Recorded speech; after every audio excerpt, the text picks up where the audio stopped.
The Denver Broncos offense must get off to a hot start against the Seattle Seahawks. The defense must pressure Geno Smith, and the Broncos, they got to come up big in the red zone if they want to start off 1-0 against the Seattle Seahawks on Monday Night Football. You get the keys to the victory, the injury report, and much more on today's brand new episode, Locked on Broncos.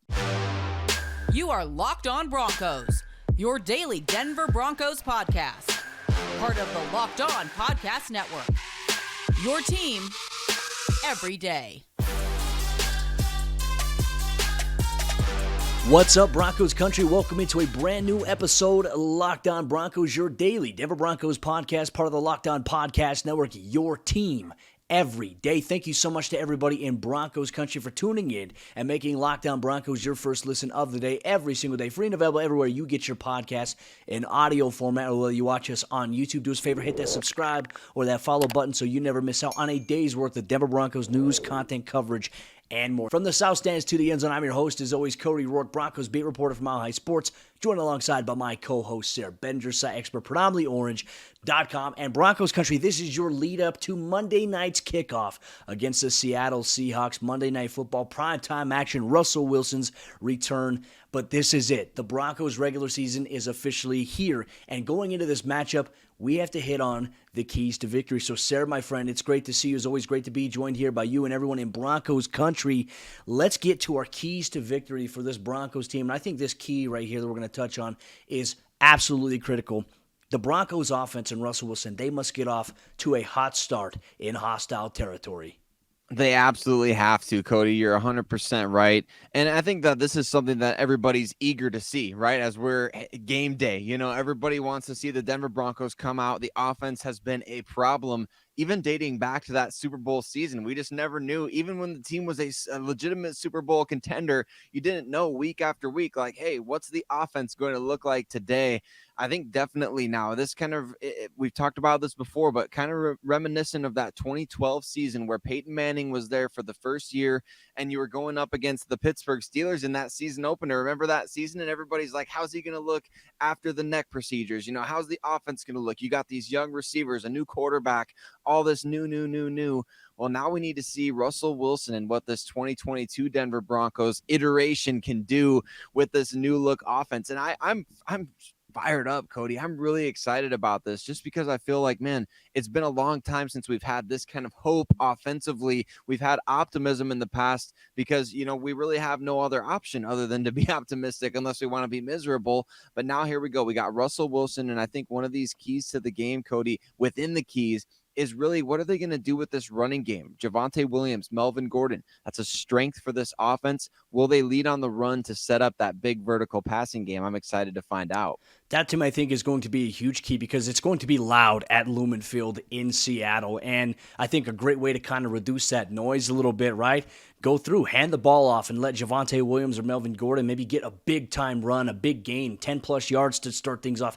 That settles the nerves a little bit, makes, the 12s a little uneasy there if the Broncos' run game is going there. But also not to mention, if you're running the ball really well, Denver doesn't necessarily have to abandon it. They could just keep running the ball until Seattle tries to stop it. But then that's where Seattle's like, they're going to focus their efforts so much on stopping the run. That's where you hit them with the pass. Or could we see the Broncos just come out and start popping shots downfield to guys like Cortland Sutton, Jerry Jeudy, KJ Hamler, who's listed as questionable for this matchup? I think the Broncos have so many different options as to how they approach this game. I think for me, I'm more intrigued to see what is the first play call of Nathaniel Hackett's tenure as the Broncos head coach in the regular season, and will it be with the run? Will it be with the pass? That, to me, I think will be the big mystery. It is a big mystery, but like you said, you just mentioned all these different options that they could come out there. They could come out there firing. They could come out there trying to establish Javonte and Melvin Gordon. Whatever they do, Cody, I hope above everything else, get the ball to those playmakers early and often, and especially in the passing game. I'm talking about Cortland Sutton and Jerry Jeudy. Look, last year is last year. The past is the past. We're ready to move forward and actually see these guys get properly used. I can't wait to see Jerry Jeudy get hit in stride and see what he can do after the catch. I feel like we almost haven't seen it from him in over a year. I'm excited to see Cortland Sutton get a ball put on him deep downfield. I'm excited to see Albert Okwuegbunam dragging across the middle of the field and get a ball in stride. Cody, these are the things that I think everybody wants to see. We want to see the playmakers get set up for success, not to mention these young players like KJ Hamler coming back from injury, like you mentioned. He's questionable. Will we see more of Montrell Washington in the offense? I think he's definitely earned the trust of this coaching staff. So feed those playmakers. That's one of the things that I'm really looking forward to in this game, and those shot plays. As we talk about establishing the run, taking those calculated shots down the field. We know that the Seattle Seahawks are going to play fast. They're a big and long defense, and they're going to be pinning their ears back trying to get that pocket muddy for Russell Wilson. So I think definitely those are the biggest things that I'm looking forward to seeing from this offense. Get the ball out to your playmakers early and often. Well, I imagine when Russell Wilson comes out to take the field for the first time, it's going to be loud. And I think the Seahawks fans will probably try to keep it loud, so maybe to throw off things. But the Broncos have been working on the silent count, according to Justin Out and Nathaniel Hackett. It's something that they have in their repertoire, which you need to be able to run. They've been working on this for a long time, not just this week. It's been a whole process dating back to OTAs and kind of being in sync there. But you can even go to the quick passing game as well, right? If it's loud and you need to just kind of get in rhythm a little bit, couple of routes to, Javonte or Melvin in the flat, let them catch the ball, get upfield in space. The tight ends, you can do a block release to the flat, an out route, a little quick vertical seam or sit route. Just some of the quick passing game to get your playmakers involved. That'll quiet down the Seahawks crowd and maybe impact the defense a little bit. To me, I think that's a very, very important key for this Broncos team is to get off to a hot start. I think the biggest thing, playing mistake-free football. We saw the opener between the Bills and the Rams, and it was ugly. I mean, both teams had turnovers. And I think we talked about it on the last episode of Lockdown Broncos we had on Friday, and it was more so along the lines of you can't use the argument, they didn't play their starters in the preseason, because really the Bills only played their starters for only 2 series and 3 preseason games total. So not much value to be had there in that argument. So we'll see how things go. But if the Broncos can get off to a hot start on the offensive side of the ball, I think it bodes well for maybe how they can kick things off for the season opener against the Seattle Seahawks. But Broncos country coming up here in just a moment. We're getting to our second key to victory, and it involves the Broncos defense, and you know what? Creating a lot of pressure on an opposing quarterback. But before we do that, let me tell you about our friends over there at BriteCo. I don't know if you saw the video on social media this past week that was circulating around, but this guy was trying to propose to his girlfriend, and they were using a little kid. They have a kid together, and the kid dropped the ring. Once again, this is just like the pier story. Dropped the ring in between the cracks of the pier, and it was lost, and there was absolute panic on the guy's face because I'm sure he spent a pretty penny on that engagement ring for his fiance, and it was a moment that I'm sure he wished he had BriteCo. So here's the lesson. You don't want to be that guy, and you certainly don't want to splatter all over the internet or social media like we've seen historically with moments like this, and the guys at BriteCo Jewelry Insurance will make sure that you get a replacement for the full value of that ring, no matter if it's lost, stolen, or you just can't figure out what happened to it. Go to brite.co/lockdown. It's the fastest and the easiest and cheapest way to cover your butt with the best jewelry insurance in the business today. Check them out, brite.co/lockdown. As we continue on today's episode, Lockdown Broncos, the lead-up to kickoff against the Seattle Seahawks. Just want to say thank you so much to everybody in Broncos country for tuning in and making Lockdown Broncos your first listen of the day. Sayre, Bedinger, and myself, we have you, the avid listeners in Broncos country, covered every single day, all year long, all the Denver Broncos news, content, coverage, and that you need all in one place. Thank you so much for all your support. Leading us up into kickoff, getting to our second key to victory for this Denver Broncos team. We're going to focus on the defensive side of the ball now. And Sayre, it's quite simple. Create pressure, because you have a quarterback in Geno Smith who's gone through the NFL. He's been sacked many times throughout his career. But if you want to limit the opportunities that the Seahawks have to potentially hurt you with some pop shots, you have to create pressure on him. He's got the ability to scramble out. That's going to be a task for Bradley Chubb and Randy Gregory, who we expect to play, but is listed as questionable for this game. Right, and I think that it's going to be fascinating to see who all trots out there for the Broncos. We know late in the week, Josey Jewell suffered an injury, and he's not going to play in this game in all likelihood. Listed as doubtful, which I thought they did away with that designation, Cody, but maybe the Broncos are just kind of clinging to some hope there. We'll see what happens. That was but a Vic Fangio designation. Was that what that was? Okay, Yeah. I got you. Oh, that's funny, actually, now that you say that. Wow.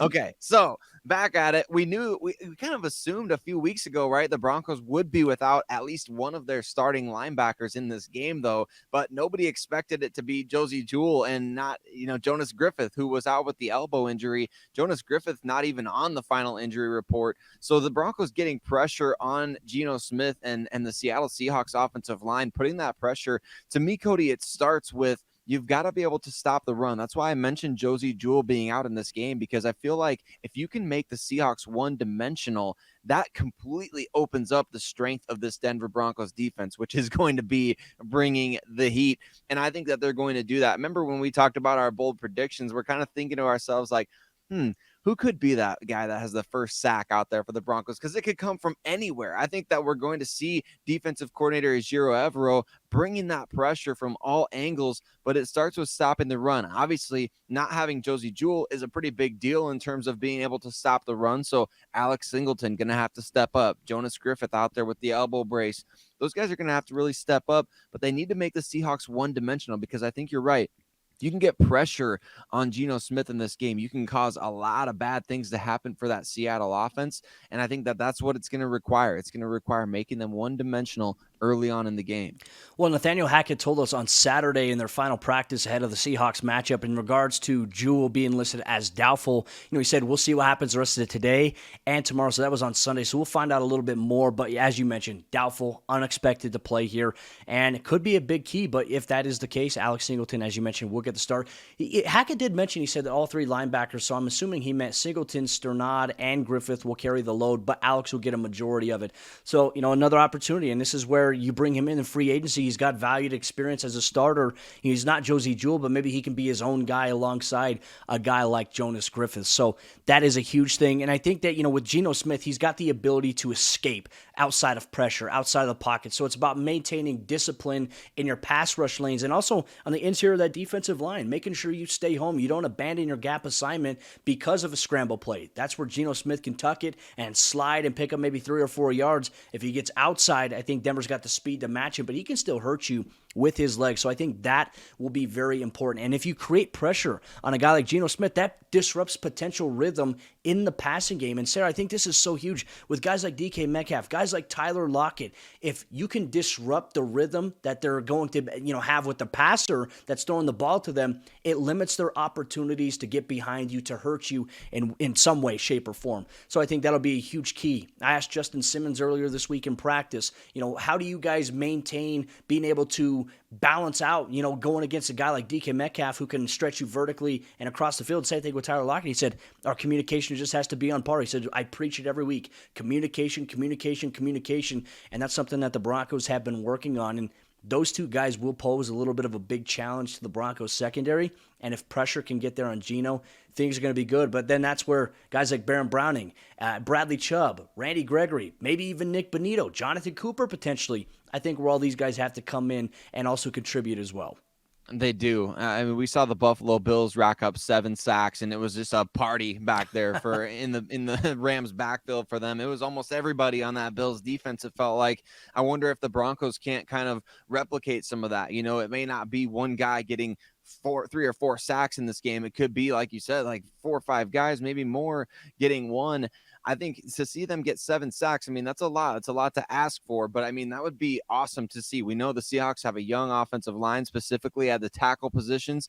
And we also know that Geno Smith, I mean, he's pretty susceptible to taking sacks, Cody. I was looking at this the other day, his career sack percentage, and last year his sack percentage, very, very high. I mean, more than 1 out of 10 dropbacks, he's getting taken down back there. So certainly one of those factors to look for. He's obviously early in his career, and we talked about this before as well, but Geno was throwing a lot of interceptions early on in his NFL career as a starter. I think he's kind of tried to make up for that in a way by throwing less interceptions by taking more sacks. So certainly I think we're going to see a more risk-averse Geno Smith out there in terms of whether he's willing to throw the ball in harm's way or whether he's more willing to kind of just eat it and take a sack.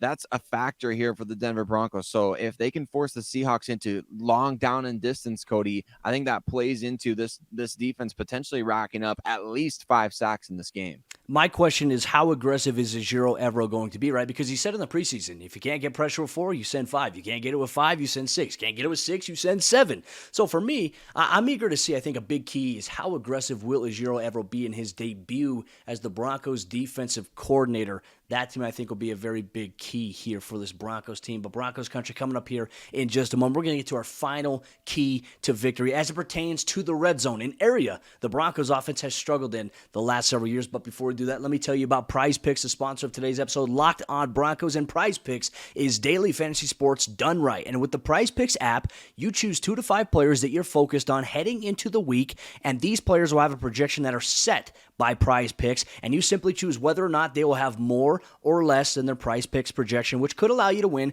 10 times your money on any entry. There's no competing against other people. It's just you versus the projections available. So download the PrizePicks app or go to prizepicks.com to sign up and play daily fantasy sports. First-time users can receive a 100% instant deposit match up to $100 with promo code LOCKEDON. If you deposit $100, PrizePicks will give you $100, and if you deposit $50, PrizePicks will give you $50. Don't forget to enter promo code LOCKEDON at sign up for an instant deposit match up to $100 today. Can the Broncos find success offensively in the red zone, and can they keep up the trend of limiting opposing offenses in the red zone defensively? Thank you so much, Broncos country, for tuning in and making Locked On Broncos your first listen of the day, leading you up to kickoff on Monday Night Football against the Seattle Seahawks. Thank you so much for tuning in. We appreciate you so much, making Locked On Broncos your first listen of the day. Sayre, let's dive into the red zone period here, because this is a huge key for the Broncos. And I think for me personally, I don't know how you feel about it. For the offensive side of the ball, I think this is where things need to change and have needed change for the last couple of years. The Broncos in 2021 were the 22nd ranked red zone offense. That's still bottom 10 in the NFL. The years before that, it was even worse. But now they have a guy by the name of Russell Wilson who I think can make a huge difference, and here's why. When he was a member of the Seattle Seahawks in 2021, they had the 3rd best red zone offense in the NFL, converting nearly 64.6% of trips inside the red zone, turning it into points. The Broncos need that. Could you imagine if Denver converted 64% of their attempts last season? Denver would have made the playoffs. So Russell Wilson, in my opinion, the great equalizer here as it pertains to the Broncos in the red zone. Your thoughts? That's absolutely huge. I mean, the fact that he's bringing that over, and obviously it's different players and everything like that, but I mean, it's still Russell Wilson. He knows how to execute in the red zone, and we heard that was one of the strongest areas. I felt like if we're kind of putting together all the different days of training camp, I feel like the red zone offense was really where the offense succeeded the most throughout training camp against this Denver Broncos defense. So it's certainly going to be a big deal for this offense to be able to convert there, because we've seen, and we saw last year, I mean, kudos to the offense last year. At least they were able to move the ball quite a bit between the 20s. They just couldn't finish drives, and field goals aren't going to be enough to win games in the NFL these days, not unless you're kicking a game-winning field goal of like 34-31 type of game. So certainly nothing against Brandon McManus, but I'd much rather see him out there, Cody, for extra points rather than field goals once the Broncos get into the red zone. They've got to be able to execute. They've got to be able to convert on 3rd down. Let's just go through some of the scenarios that we've seen in recent years. Overthrows in the back of the end zone, drop passes on early downs leading to turnovers in the later downs. Different things like this. I mean, that you need to be efficient in the red zone. Going to be critical for the Denver Broncos and play calling. That's one other thing we talked about at the first segment with Nathaniel Hackett. What's going to be his first play call of the game? Well, how is he going to call plays in the red zone? Because that was an area where I think all of us were pretty highly critical of Pat Shurmur in the last couple of years. And frankly, when we talk about the offense getting off to a hot start, I think it goes hand in hand with this category, Cody, in terms of, remember the Broncos under Pat Shurmur, they had like 1 or 2 opening drive touchdowns in his entire time with the team, or something crazy like that. We can't have that with the new regime with Nathaniel Hackett, Russell Wilson. They've got to march down that field and find a way to get the ball in the end zone. I think even just to give us all peace of mind, we need to see that instant success for the offense, just to know like, hey, everything's going to be okay. This offense is actually good. They've been going up against a really good defense in training camp. And I think just to see them go out there and execute really well right away would put a lot of, people's different fears or worries about this offense at bay. And now that's, I think would be very relieving, right? And how do they use Javonte Williams in the red zone too? I think with a guy like Russell Wilson, kind of going back to what you mentioned about training camp and some of the scrimmages, the preseason, I just think that with Russell Wilson, that's such a huge difference than Teddy Bridgewater. It's such a huge difference than Drew Lock. And now it's really up to Hackett and Russell Wilson to carry that over and to translate that into more success. And hey, if the Broncos can do that, they will be in line to be one of the most efficient teams in the National Football League, I think, from a roster standpoint. And I think it increases their chances overall of getting back to the playoffs, because realistically, if the Broncos were 2 or 3 more games efficient last year, they are a playoff team last year. They make it in, and who knows what could have happened if they were able to get in with the defense that they had. So there is that. But now, speaking of defense, let's talk about red zone defense here. Now, this is a very interesting note here. Now, last season, the Broncos had the 3rd-ranked red zone defense in the NFL. The Seahawks had the 4th-ranked red zone defense in the NFL. How much does that change? I know there's some young guys at the cornerback position. Artie Burns is listed as doubtful for the Seattle Seahawks, which means that we could see a lot of the young guy and Kobe Bryant, and he's apparently had a really good training camp for the Seattle Seahawks defensively. But we'll have to see how maybe Russell Wilson against his former team, guys like Quandre Diggs, Jamal Adams. I imagine they're going to send Jamal Adams quite a bit when they're in the red zone or even in the goal line situation. To me, that is something I think we have to keep an eye on. But for the Broncos defensively, we've seen it. They've tightened up. They've locked up inside the red zone. I mean, this isn't the first time, too. Like, they finished 3rd, but the last couple of seasons before that, they were finished as the number 1 red zone defense in the entire NFL. So I think these standards that there'll probably still be a top 5 red zone defense. Is there anything you're concerned about when it comes to the red zone defensively for either team? Well, I think about this, Cody. I think about there's one guy on the other side of the field right now who was a huge reason why the Broncos were successful in the red zone, and that's Shelby Harris and his ability to knock down the ball at the line of scrimmage, just kind of stifling those drives that, you feel like you got something really great going all of a sudden on a 3rd down and short. Shelby Harris is batting down a ball at the line of scrimmage, and then all of a sudden you're forced with making a tough decision. Do we kick a field goal or do we go for it on like 4th and 2 or 3 inside the 10-yard line? Those are tough situations for opposing teams because you want to take those points when you get that deep. You don't want to come away with nothing after you've had such a long and successful drive. So for the Seahawks, that's my one thing. It's like, okay, well, Russell Wilson, he is a shorter quarterback. And if he's working from the pocket in red zone situations, there's an opportunity there for Shelby Harris to kind of do what he's always done, and that's knock down the ball at the line of scrimmage. So that's one thing that I would say, especially compounding with the fact that you mentioned they were 4th in the NFL last year in terms of red zone defense, and they weren't much better of a team than the Broncos, if any better at all. So certainly overall, when you look at this, I mean, definitely that's an area where the Broncos are going to have to be on point and on their game, because I think Shelby Harris being on the other side now, that it makes things even more interesting.